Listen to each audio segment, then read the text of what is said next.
Well, hello everybody. Welcome to another review. This one I'm going to look at some contrast paints. I don't have them yet, so I had to go to my local Games Workshop and try them out, and I tested out on these two models that they generously gave me. And yeah, just going to give my impressions of these and try to think where they're going to be useful in my toolbox.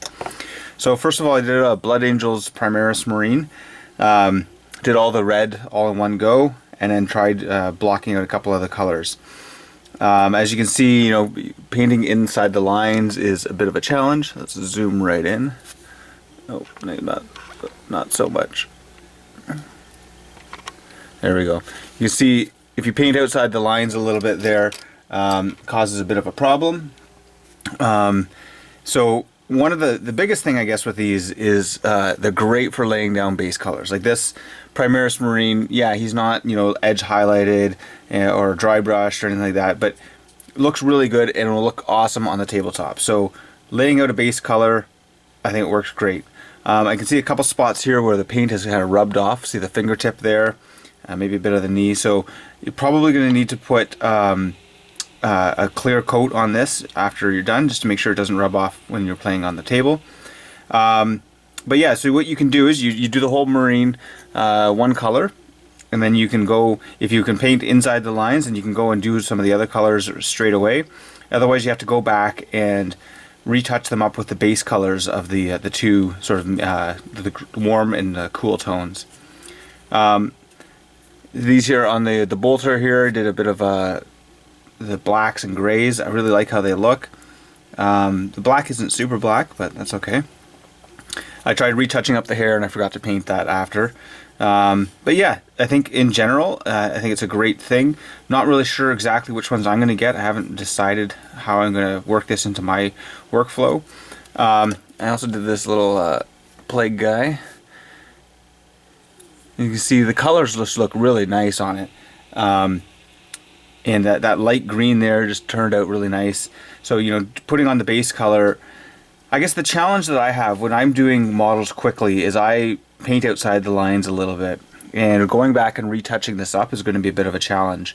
So maybe it's laying out the whole base color and then being very, very careful of how you put the layers on top of it, or the different colors, that touch it. You see in here, kind of painting outside the lines. If you're just doing tabletop stuff and just trying to get your things, what they're calling battle ready now, that doesn't really matter. But if you're really trying to make them look as best you can and, look good up close, it's going to be a bit more of a challenge. Again, it depends on what your style is. I know with a lot of the GW tutorials, they really show you painting one color totally, doing all the layers and all the highlights, and then moving on to the next color. And when you do that, you really have to be careful not to paint over into other areas. So if you're continuing to do that, then I'm sure you can work that through. The other thing to note, when I painted these guys, I just used the wash brush, the GW wash brush, and it had a nice tip on it and everything, but it is a giant brush. So if you were to use maybe a finer detail brush, you might have a bit better control over the edges of where things, sort of the two colors touch. But yeah, I really like how they go. The consistency is really nice to paint with. It kind of feels like it's a mix between a wash and a regular paint, maybe base color.